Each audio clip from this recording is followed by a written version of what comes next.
ഈശോയിലേറെ സ്നേഹമുള്ളവരെ, നോമ്പുകാലത്തിലെ രണ്ടാമത്തെ ഞായറാഴ്ച മത്തായിയുടെ സുവിശേഷം 7-ാം അധ്യായം 21 മുതൽ 27 വരെയുള്ള തിരുവചനങ്ങളാണ് നമ്മൾ ധ്യാനിക്കുക.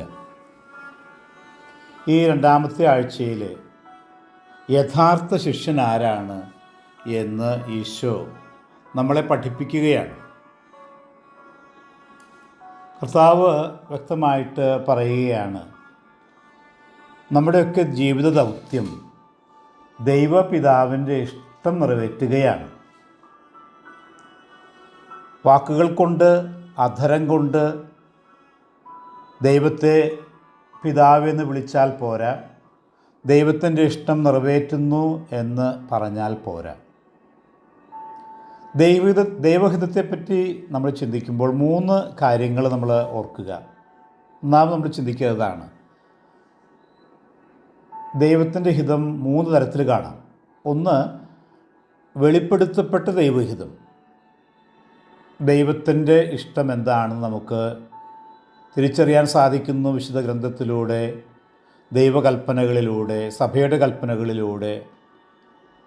ദൈവം നമ്മുടെ നന്മ ആഗ്രഹിക്കുന്ന ആ നല്ല ദൈവത്തിൻ്റെ ഇഷ്ടം നമുക്കറിയാം. അവിടുന്ന് നമ്മൾ നിലനിൽക്കണം. അതാണ് നമ്മൾ ആദ്യത്തെ ആ ദൈവഹിതത്തെപ്പറ്റി ചിന്തിക്കുമ്പോൾ മനസ്സിലാക്കുക. രണ്ടാമത്, നിഗൂഢമായ ദൈവഹിതമുണ്ട്. ലോകത്തിന് എന്ത് സംഭവിക്കും നമുക്കറിഞ്ഞുകൂടാ. ലോകാന്ത്യം എന്നാണ്, നമ്മുടെ അന്ത്യം എന്നാണ്, എങ്ങനെയാണ്, ഇതൊക്കെ നിഗൂഢമായ ദൈവിക പദ്ധതികളാണ്, ദൈവഹിതമാണ്. മൂന്നാമത്, നമ്മൾ ഓരോരുത്തരെയും പറ്റി ദൈവത്തിന് ഹിതമുണ്ട്. നമ്മൾ ഓരോരുത്തരുടെയും കടമകൾ, ഓരോരുത്തരും ചെയ്തു തീർക്കേണ്ട കാര്യങ്ങൾ, അതൊക്കെ പ്രാർത്ഥനയിൽ എന്നെപ്പറ്റി ദൈവത്തിൻ്റെ ഇഷ്ടം എന്താണ് എന്ന് തിരിച്ചറിയാൻ നമുക്ക് സാധിക്കണം.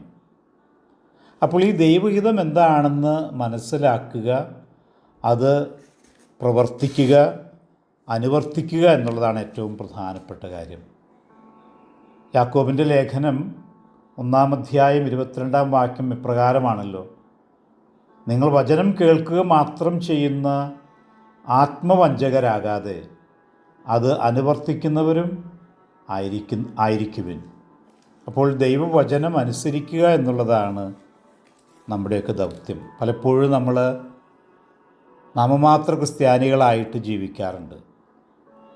ദൈവത്തിൻ്റെ ഇഷ്ടത്തിന്, ദൈവം വെളിപ്പെടുത്തിയ അവിടുത്തെ ദൈവഹിതത്തിന്, നമ്മുടെ ജീവിതത്തെപ്പറ്റിയുള്ള അവിടുത്തെ ദൈവഹിതത്തിന് കാതോർക്കാതെ നമ്മുടെ വ്യഗ്രതകളിൽ നമ്മൾ മുന്നോട്ട് പോകാറുണ്ട്.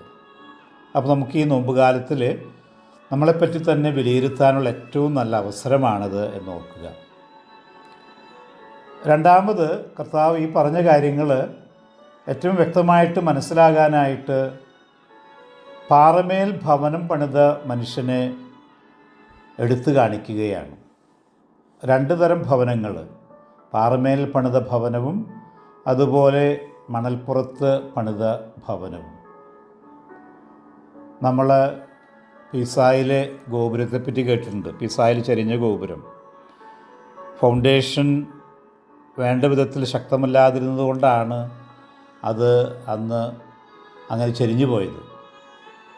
ഇപ്പോൾ നമ്മുടെ ജീവിതത്തിലേക്ക് നോക്കുമ്പോൾ നമുക്കിതുപോലെയുള്ള ചില കാര്യങ്ങൾ കാണാനായിട്ട് സാധിക്കും.